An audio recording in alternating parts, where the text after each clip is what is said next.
Yung tanong now, Attorney Lotok, is, why did you consider yung reaction ng mga recipients ng pagbabanta, kagaya ng President? Let's focus on the President. Ba't nyo kinonsider yung reaction nila?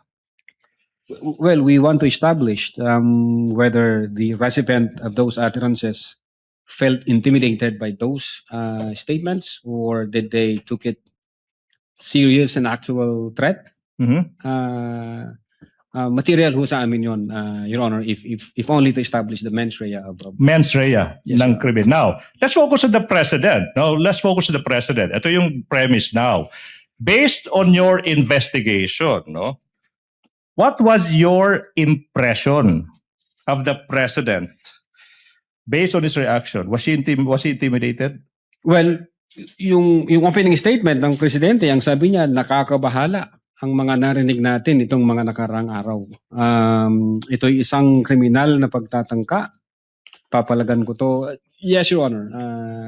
The president took the threat by the Vice President as Serious. serious and real.